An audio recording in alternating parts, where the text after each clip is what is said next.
हरिओम। जय श्री कृष्ण। राधे राधे। जय योगेश्वर। बंसीधरम दौत्रधरम नमामि मनोहरम मोहहरम च कृष्णम मालाधरम धर्मधुरंधरं च पार्थस्य सारथ्यकरं च देवं कर्तव्यदीक्षां च समत्वशिक्षां ज्ञानस्य भिक्षां शरणागतिं च ददाति गीता करुणाद्रभूता कृष्णेन गीता जगतो हृदय। श्रीमद् भगवद गीता जी अध्याय 18वां और श्लोक 67वां 66। पूर्व श्लोक की बहुत चर्चा हुई। अत्यंत गोपनीय वचन को अधिक अनधिकारियों की समक्ष कहने का भगवान निषेध करते हैं। जो गोपनीय बात पूर्व श्लोक में कही अधिकारी को ही कहना चाहिए। तो श्लोक इस प्रकार है। इदं ते न तपस्काय न भक्ताय कदाचन न च शुश्रूषवे वाच्यं न च मां योऽभ्यसूयति। इदं ते न तपस्काय न भक्ताय कदाचन न च शुश्रूषवे वाच्यं न च मां योऽभ्यसूयति। यह सर्वगुह्यतम वचन तुझे कोई अतपस्वी को नहीं कहना चाहिए, अभक्त को कभी भी नहीं कहना चाहिए, और जो सुनने को नहीं चाहते हैं उनको भी नहीं कहना चाहिए, और जो मुझ में दोष दृष्टि करते हैं उनको भी नहीं कहना चाहिए। भगवान ने बहुत स्पष्ट कर दिया। इदं ते न तपस्काय न भक्ताय कदाचन न च शुश्रूषवे वाच्यं न च मां योऽभ्यसूयति। This secret gospel of the Gita should never be imparted to a man who lacks in austerity, nor to him who is wanting in devotion, nor even to him who is not willing to hear, and in no case to him who finds fault with me, है ना, दोष दृष्टि। तो ऐसे लोगों को ये गुप्त विद्या नहीं देनी है। इसका ट्रांसलेशन देखेंगे, ये थोड़ा सरल रहेगा। देखिए क्या कहते हैं। This confidential knowledge may never be explained to those who are not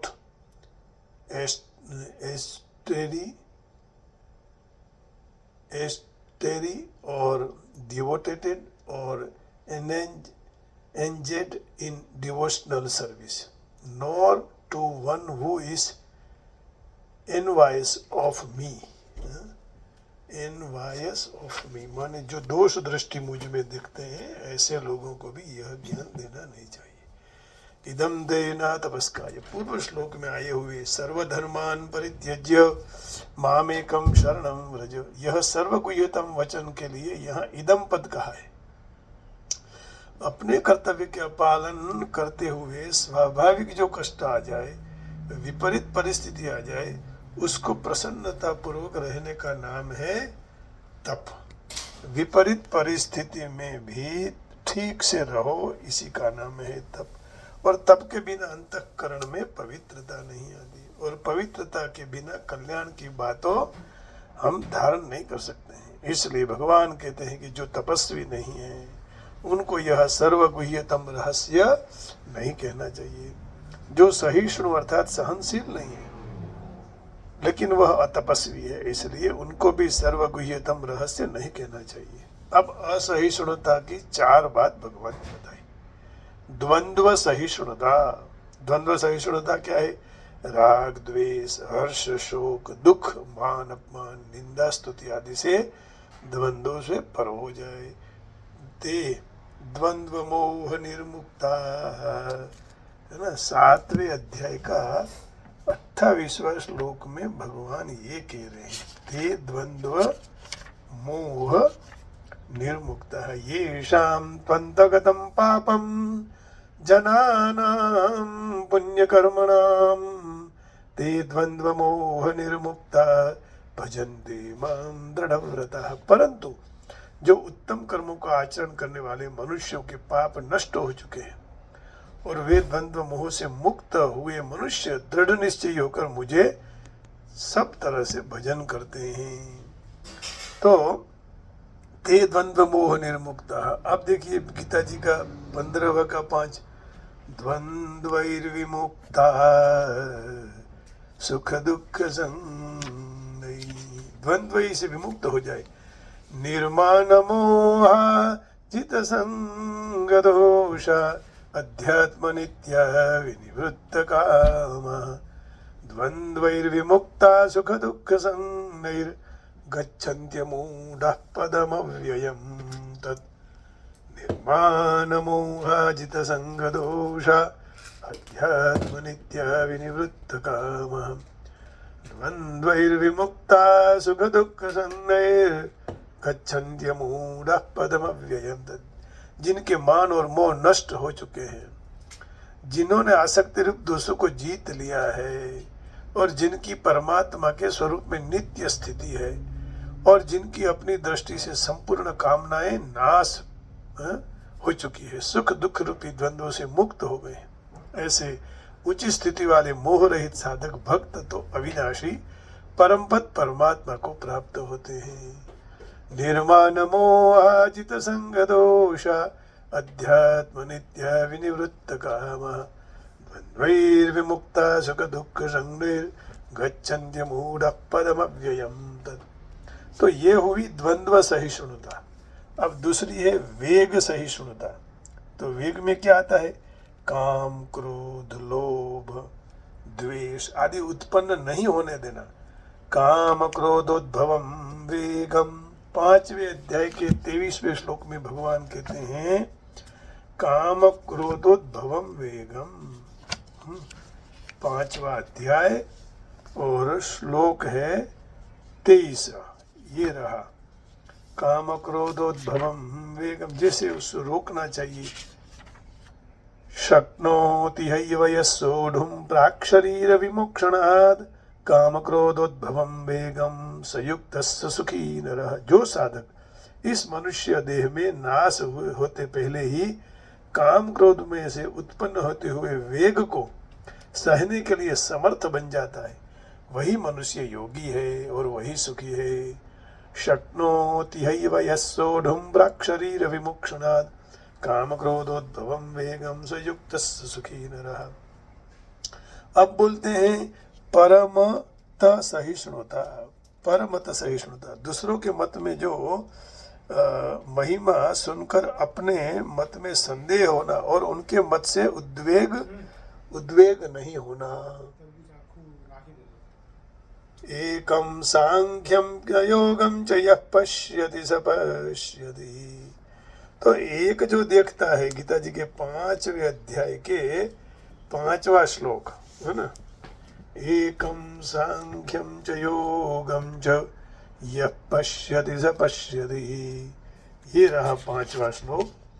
यत् सांख्ये प्राप्यते स्थानं तद्योगैरपि गम्यते एकम सांख्यम च योगम च यः पश्यति स पश्यति। सत्य वही है और सत्य को वही देखता है जो प्रभु को सब जगह देखता है। सांख्य योगी के द्वारा जो तत्व प्राप्त होता है, कर्म योगियों के द्वारा जो प्राप्त किया जाता है, इसे जो मनुष्य सांख्य और कर्मयोग के फल रूप में एक देखता है, वही यथार्थ देखता है। अपने कोई भी एक रास्ता पकड़ लो, लेकिन भक्ति का रास्ता सर्वश्रेष्ठ कहा गया है। सर्वधर्मान परित्यज्य मामेकं शरणं व्रज अहं त्वा सर्वपापेभ्यो मोक्षयिष्यामि मा शुचः। अब कहते हैं परोत्कर्ष सहिष्णुता। अपने में योग्यता, अधिकार, पद, त्याग, तपस्या आदि की जो कमी है, तो भी दूसरों की योग्यता, अधिकार आदि की प्रशंसा सुनकर अपने में कोई विकार नहीं होना। विमत्सरः, गीता जी के 4थे अध्याय के 22वें श्लोक में विमत्सरः माने मत्सर रहित होना। यद्रच्छालाभ संतुष्टो द्वंद्वातीतो विमत्सरः समसिद्धावसिद्धौ च कृत्वापि न निबध्यते इच्छा के बिना अपने आप मिले हुए पदार्थ में जो सदा संतुष्ट रहता है, और ईर्ष्या जिसमें नहीं है, ईर्ष्या का अभाव है, द्वंद्वों से रहित है और सिद्धि और असिद्धि में सम है, कर्म करते हुए भी कर्मों से बंधन में नहीं आता है। तो हर्षामर्ष भयोद्वेगैर्मुक्तो यस्य च मे प्रियः, ये 15वें अध्याय 12वें अध्याय के 15वें श्लोक में भगवान कह रहे हैं, हर्षामर्ष भयोद्वेगैर्मुक्तो यस्य च मे प्रियः। 12वां अध्याय और 15वां श्लोक ये रहा। ये सब श्लोक विशिष्ट हैं। यस्मान्नो द्विजते लोको लोकान्नो द्विजते च यः हर्षामर्ष भयोद्वेगैर्मुक्तो यस्य च मे प्रियः, जिनसे कोई भी जीव उद्वेग माने दुखी नहीं होता, और जो स्वयं अपने कोई जीव से उद्वेग नहीं करता, किसी को, जो हर्ष अमर्ष ईर्ष्या भय उद्वेग आदि से रहित है, वही भक्त मुझे प्रिय है। यस्मान्नो द्विजते लोको लोकान्नो द्विजते च यः हर्षामर्ष भयोद्वेगैर्मुक्तो यस्य च मे प्रियः। माने आपस में मतभेद होना और अपने मत के अनुसार साधन करके जीवन बिताना दोष नहीं है, परंतु दूसरों के मत खराब लगना, उनके मत का खंडन करना और उनके मत की घृणा करना ही दोष है। तो यह चारों असहिष्णुताओं की सिद्धों की हैं। यह सहिष्णुताओं जिनका लक्ष्य है वही तपस्वी है, और जिनका लक्ष्य न हो वह अतपस्वी है। ऐसे अतपस्वी अर्थात असहिष्णु को सर्वगुह्यतमम रहस्य न सुनाने का मतलब है कि सारे धर्म मुझे अर्पण कर दे, अनन्य भाव से मेरी शरण में आ जा। यह बात सुनकर उसके मन में कोई विपरीत भावना या दोष न आ जाए तो वह मेरी सर्वगुह्यतम बातों को सह नहीं सकेगा, अनादर करेगा तो उसका दोष आ जाएगा, तो फिर उसका पतन होगा। तो असहिष्णुता और असूया में थोड़ा अंतर है। दूसरों की विशेषताओं को न सहना असहिष्णुता है, और दूसरे के गुणों में दोष देखना वह असूया है।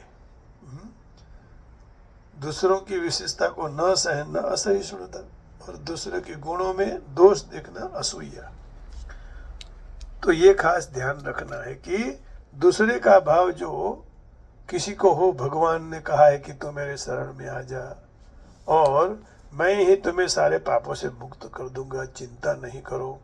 इस बात को जो मनुष्य जिनका उनकी वृत्तियों आचरण भाव शुद्ध करने का उद्देश्य नहीं है, तो वो सुनेंगे तो मैं चिंता क्यों करूं, चिंता भगवान करेगा।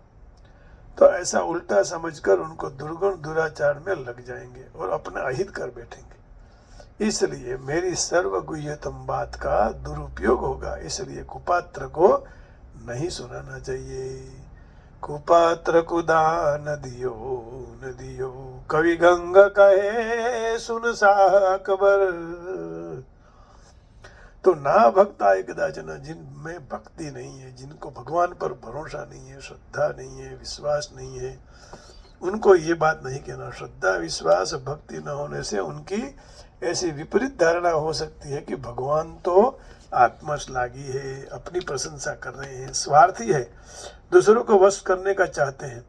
जो दूसरों के पास अपनी आज्ञा का पालन कराना चाहते हैं वो दूसरों को न्याल क्या करेंगे, तो उनके शरण होने से क्या लाभ आदि आदि ऐसा सोचेंगे। अभक्त लोग इस तरह दुर्भाव करके खुद अपना पतन कर लेते हैं। इसलिए ऐसे भक्त को कभी ना कहो। नचा शुश्रूषवे वाच्यम, जो इस रहस्य को सुनने को नहीं चाहता है, इसकी उपेक्षा करता है, उसको कभी भी कभी ना सुनाना, क्योंकि रुचि के बिना सुनने से इस बात का तिरस्कार होगा और उनको सुनने का अच्छा नहीं लगेगा, उनका मन इस बात को पकड़ नहीं पाएगा। इसलिए उसके द्वारा एक अपराध होगा, अपराध करने वाले का भला नहीं होता है। इसलिए जो अपराध सुनना नहीं चाहता है उसको नहीं सुनाना। न च माम योभ्य सूयति, जिन गुणों में जो गुणों में दोषारोपण करते हैं उनको नहीं सुनाना, क्योंकि उनका अंतःकरण अत्यधिक मलिन होने के कारण भगवान की बात सुनकर भी उल्टा उसमें दोषारोपण ही करेंगे। तो दोष दृष्टि रहने से मनुष्य महान लाभ से वंचित रह जाता और अपना पतन करता है। इसलिए दोष दृष्टि करना बहुत भारी बड़ा दोष है। यह दोष श्रद्धालुओं में भी रहता है। इसलिए साधक को सावधान होकर भयंकर दोष से रहित होना चाहिए, बचना चाहिए। भगवान ने जहाँ गीता में कहा है, अपना मत बताया, श्रद्धावंतो न सूयन्तः, 3 अध्याय का 31वां श्लोक भगवान कहते हैं, श्रद्धावंतो न सूयन्ति ये मे मतमिदं नित्यम् अनुतिष्ठन्ति मानवाः श्रद्धावंतो न सूयन्तो मुच्यन्ते तेऽपि कर्मभिः। जो मनुष्य दोष दृष्टि रहित श्रद्धा पूर्वक मुझे इस श्लोक में, पूर्व श्लोक में कहे हुए मत को सदा अनुसरण करते हैं, वह सर्व कर्मों से छूट जाते हैं। ये मे मतमिदं नित्यम् अनुतिष्ठन्ति मानवाः श्रद्धावन्तो न सूयन्तो मुच्यन्ते तेऽपि कर्मभिः। मयि सर्वाणि कर्माणि सन्न्यस्याध्यात्मचेतसा निराशीर्निर्ममो भूत्वा युध्यस्व विगतज्वरः। तो विवेकशील बुद्धि के द्वारा सारे कर्तव्य कर्म को मुझ में समर्पित करके कामना रहित, ममत्व रहित और संताप रहित होकर युद्ध रूपी कर्तव्य कर्म को कर। तुम्हें कर्तव्य कर्म करना है। तो इस बात को कहकर श्रद्धा युक्त दोष दृष्टि से रहित मनुष्य कर्म से छूट जाता है। और इस तरह अपने गीता का महात्म्य 18वें अध्याय के 71वें श्लोक में भगवान कहते हैं, श्रद्धावान अनसूयश्च, इसी अध्याय का, शृणुयादपि यो नरः सोऽपि मुक्तः शुभान् लोकान् प्राप्नुयात् पुण्यकर्मणाम्। श्रद्धालु और दोष दृष्ट रहित जो मनुष्य गीता शास्त्र का मात्र श्रवण करेगा तो भी शरीर छूटने के बाद उत्तम कर्म करने वालों के श्रेष्ठ लोक को प्राप्त होगा। श्रद्धावान अनसूयश्च शृणुयादपि यो नरः सोऽपि मुक्तः शुभान् लोकान् प्राप्नुयात् पुण्यकर्मणाम्। तो वह मनुष्य श्रद्धावान, इस पद का भावार्थ है कि श्रद्धावान और दोष दृष्टि से रहित मनुष्य केवल गीता को सुनने से ही वैकुंठ आदि लोकों में चला जाएगा। यह गोपनीय रहस्य को दूसरों को नहीं कहना। यह कहने का तात्पर्य दूसरों को गोपनीय तत्व से वंचित रखने का है। परंतु जिसकी भगवान और उनके वचन पर श्रद्धा भक्ति नहीं है, जो भगवान को स्वार्थी समझकर साधारण मनुष्य अपना स्वार्थ के लिए कोई न कोई स्वीकार करता है, भगवान पर दोषारोपण करके महान पतन की तरफ न चला जाए, इसलिए यह कहने का निषेध किया है। तो भगवान ने अभक्त को और दोष दृष्टि वाले मनुष्य को सर्वगुह्यतम वचन न कहने पर विशेष भार रखा है। अभक्त और दोष दृष्टि वाले को कहने में जितना दोष है उतना दोष तपस्वी और न सुनने की इच्छा रखने वाले को कहने में है, क्योंकि अभक्त और दोष दृष्टि वाले में विपरीत बुद्धि है। अभक्त का अर्थ है भक्त का विरोधी, जिसमें भक्ति का अभाव है। वह भक्ति का विरोधी, भक्त का विरोधी, तो अभक्त कहा गया है। जो भक्त है उसमें ना समझ से असूया दोष आ जाता है। श्रद्धा होते हुए भी असूया दोष रह सकता है। इसलिए भगवान ने श्रद्धा के साथ असूया दोष से मुक्त होने की बात कही है। श्रद्धावंतो न सूयन्तो श्रद्धावान न सूयश्च, अभी 2 श्लोक पढ़ लिए ना। तो अशुश्रूषवे माने इसमें ना समझ से असूया दोष आ सकता है, परंतु भक्ति के कारण दोष अपने आप निवृत्त हो जाता है। अशुश्रूषवे का अर्थ है जो अहंकार के कारण सुनने को चाहता नहीं, जो ना समझ के कारण सुनने को चाहता है, उसको अशुश्रूषवे, शुश्रूषवे, अशुश्रूषवे, अशुश्रूषवे, अशुश्रूषवे, शुश्रूषवे, श्रोतुम इच्छुः शुश्रूः, किम श्रोतुम नेच्छुः अशुश्रूषवे, न श्रोतुम इच्छति यदि अशुश्रूः तस्मै अशुश्रूषवे। इनको सुनाने की आवश्यकता नहीं है। इसलिए कहा इदं ते न तपस्काय ना भक्ताय कदाचन न च शुश्रूषवे वाच्यम न च माम योऽभ्यसूयति। अब प्रभुपाद जी क्या कह रहे हैं वो थोड़ा अर्थ ले लेंगे। जो मनुष्य ने धार्मिक व्रत तप नहीं किए, जो कृष्ण परायण नहीं है, भगवान की सेवा का प्रयास नहीं किया, शुद्ध भक्ति नहीं की है, खास करके कृष्ण को जो केवल ऐतिहासिक पुरुष मानते हैं, हाँ, और जो कृष्ण की प्रति महानता प्रति द्वेष करते हैं, कई लोग ऐसे हैं। और आज कई लोग ऐसे भी हैं कृष्ण बनना चाहते हैं, जैसे जो पुंडरीक बन गया था, तो उनको परम गुह्य ज्ञान नहीं करना चाहिए। कोई समय में कृष्ण के द्वेष करने वाले आसुरी मनुष्य शुद्धा कृष्ण की पूजा अलग अलग तरह से करते हैं। कोई धंधा चलाने के लिए, कोई अपनी प्रसिद्धि यश कीर्ति के लिए। तो वास्तव में कृष्ण को जो जानना चाहते हैं उसको भगवत गीता के ऐसे भाष्यों से अलग रहना चाहिए। वस्तुतः कामी मनुष्य भगवत गीता को आशय नहीं समझ सकते। जो मनुष्य कामी न होते तो वैदिक शास्त्र में निर्दिष्ट नियमों का चुस्त पालन करता हो तो वो जो भक्त न हो तो भी कृष्ण को समझ नहीं सकेगा। माने कृष्ण को समझने के लिए भक्त बनना पड़ेगा, समर्पित होना पड़ेगा। और कृष्ण भक्त का यदि नाटक करेगा, कृष्ण भक्ति कार्यों में पिरोगा नहीं, तो वह कृष्ण को समझ नहीं सकेगा। कृष्ण के कार्यों में हमें लिप्त होना पड़ेगा। कई लोग कृष्ण की ईर्ष्या करते हैं, और गीता जी में कहा है कि वह परमेश्वर है, उनसे कोई श्रेष्ठ नहीं है, कोई समक्ष नहीं है। तो कृष्ण के द्वेष करने वाले बहुत लोग हैं। मैं कोई गुणवंत साहब भी ऐसा मानते हैं कि एक वो अलौकिक महापुरुष थे, कोई भगवान नहीं थे। लेकिन गुणवंत साहब को विनंती से कहना चाहूँगा कि गीता जी पढ़िए, थोड़ा चिंतन कीजिए, ज़्यादा बुद्धि मत चलाइए, है ना। बुद्धि भगवान को अर्पण करो। कृष्ण कोई महापुरुष नहीं, साक्षात स्वयं भगवान थे। तो ऐसे मनुष्य को भगवत गीता नहीं कहनी चाहिए, क्योंकि वो समझ नहीं सकते। श्रद्धाविहीन मनुष्य भगवत गीता और कृष्ण को समझ सकते, वह शक्यता नहीं है। जो ज़्यादा पढ़ लेता है ना, ज़्यादा विचारक हो जाता है, पीएचडी कर लेता है, फिर वो भगवान में श्रद्धा नहीं रहती उसको। तो शुद्ध भक्त के पास कृष्ण को समझ के बिना, कृष्ण भगवान को समझ के बिना मनुष्य भगवत गीता पर भाष्य करने का प्रयत्न नहीं करना चाहिए। पहले कृष्ण को समर्पित हो जाओ।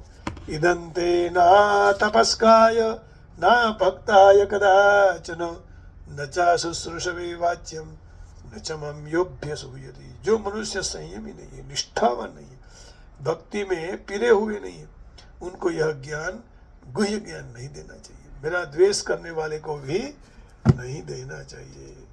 तो भगवान ने यहाँ स्पष्ट बात कर दी कि भाई ऐसे लोगों को ये ना परोसा जाए जो श्रद्धावान नहीं है। और मैं कई बार कह चुका हूँ कि श्रद्धा पार्वती जी का रूप है और विश्वास भगवान शिव जी का रूप है। वागर्धाविव संवृत्तौ वागर्ध प्रतिपत्तये जगत पितरौ वंदे पार्वती परमेश्वर। वाणी और अर्थ है भगवान का रूप है, वाणी है पार्वती जी का रूप है। तो श्रद्धा विश्वास रूपिणो याभ्याम विधान पश्यन्ति सिद्धा शान्तस्तमीश्वरम। ये भी आ गया ना। तो हम भगवान से यही प्रार्थना करेंगे, प्रभु सर्वथा हमारा मंगल हो, है ना। आज मंगलवार भी है और नवरात्रि का पहला दिन है ना। तो माता जी का यदि कोई हमें भजन मिल जाए तो हम ये ढूंढ रहे हैं कि माँ का भजन कुछ हम आज गा लें, गरबा शुरुआत करें उसी से ही, तो माँ की कृपा हो जाए। तो आइए, माँ पावा वाली जो है गढ़ से उतरी है, उसकी प्रार्थना करेंगे, उसको प्रार्थना करेंगे और हमारा मंगल हो, ऐसा आनंद होगा। आज नवरात्रि है और नवानाम रात्रिनाम समूहः नवरात्रि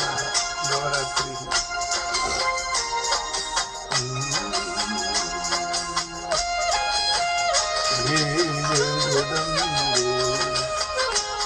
हे जगदम्बे,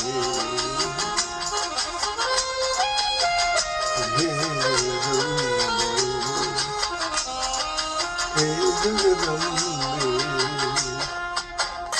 हे जगदम्बे, हे जगदम्बे।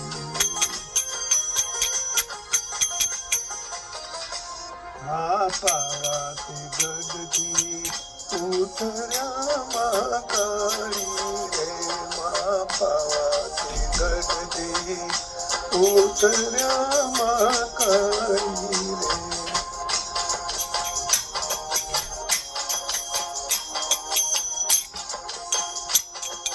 वसाव्यूच्या पाठीवर पावागडवारी उतरा माकाळी, पावाते गगती उतरा माकाळी।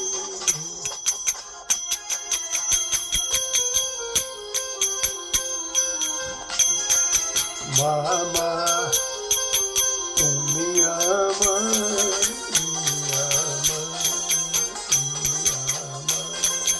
मा जगदम्बे, माच्या पाते निर्ना चार चौतार माकाळी, माच्या पाते निर्ना चार चौता माकाळी। या मालीडे मैयाट पावागडवारी, या मालीडे माझ्या पावागडवारी। पावाते गगती उतऱ्या माकाळी, पावाते गगती उतऱ्या माकाळी। जगदम्बा, जगदम्बा, जगदम्बा, माकाळी लक्ष्मी। मानो दोषी डोलावे चुंदरी माकाळी, मानो दोषी डोलावे चुंदरी माकाळी। माई अंबा भवानीने काय पावागडवारी, माई अंबा भवानीने काय पावागडवारी। पावाते गगती उतऱ्या माकाळी, पावाते गगती उतऱ्या माकाळी, पावाते गगती उतऱ्या माकाळी। पावाते गगती उतऱ्या माकाळी रे। आइए और एक कुछ छोटा सा मिल जाए तो भगवान से और भी माँ जगदम्बा से प्रार्थना कर लेते हैं, क्योंकि अब बस 2 मिनट है और कोई आ जाए तो सुना देते हैं भगवान को। आइए आ गया, बहुत छोटा है।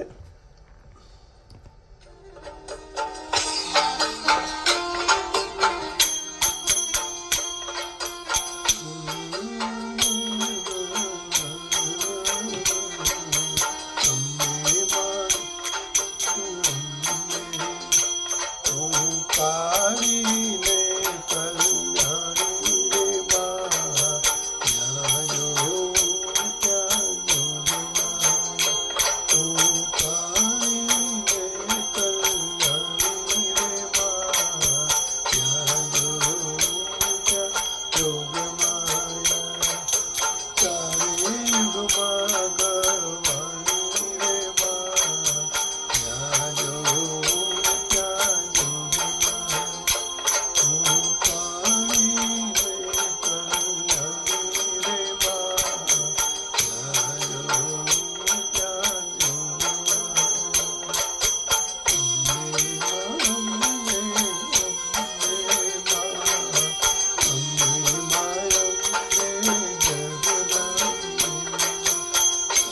બહુચરમાં મળી બહુચરમાં મળી ઉમિયામાં મળી ઉમિયા અને પહેલા તે યુગમાં જાણી રે માં ત્યાં જોગમાં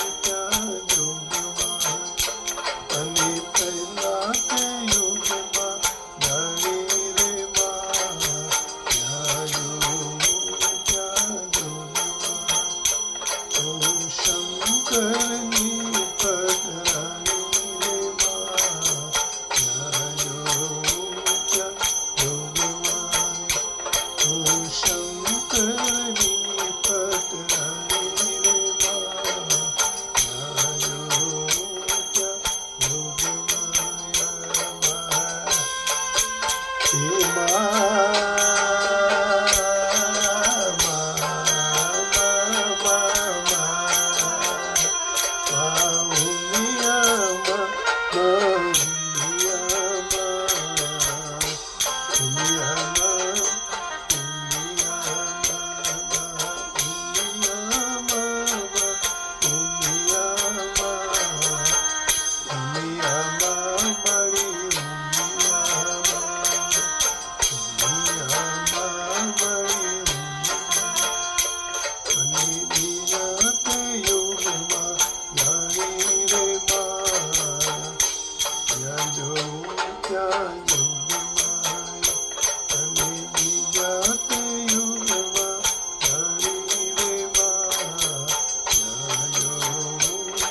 ચંદ્ર ઘેર પટરાણી રે માં ત્યાં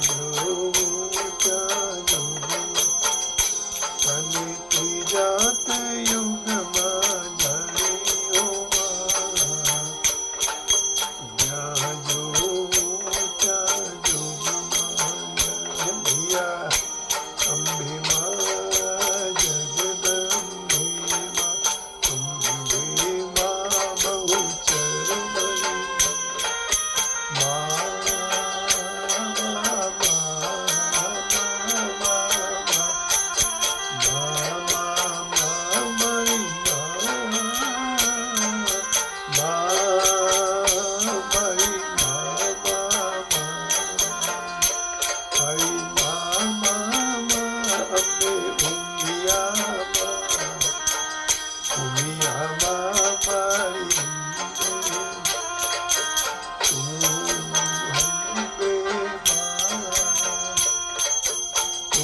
રામચંદ્ર ઘેર પટરાણી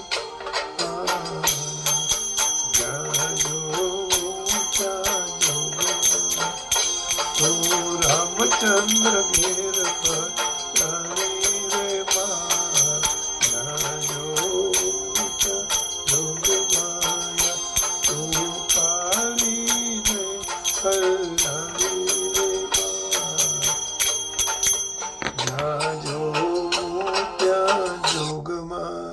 હે માં જગદંબા, આપના હૃદયમાં બેઠેલી માં જગદંબાને, મહાકાલી, મહાલક્ષ્મી, મહાસરસ્વતી, દુર્ગા સ્વરૂપને ઉમા માને પ્રણામ કરી, બાહિરા વાણીને પ્રણામ કરી વાણીને વિરામ આપું. જય શ્રી કૃષ્ણ, હરિઓમ, રાધે રાધે, જય યોગેશ્વર, જય ગિરનારી, જય શ્રી રામ, જય રામજી કી ગોવિંદા ગોવિંદા, ઓમ નમઃ શિવાય, જય માતાજી, જય જગદम्ब जगदम्ब जगदम्ब जगदम्ब पाहि मां. नवल शंकर शास्त्री जी को भी प्रणाम.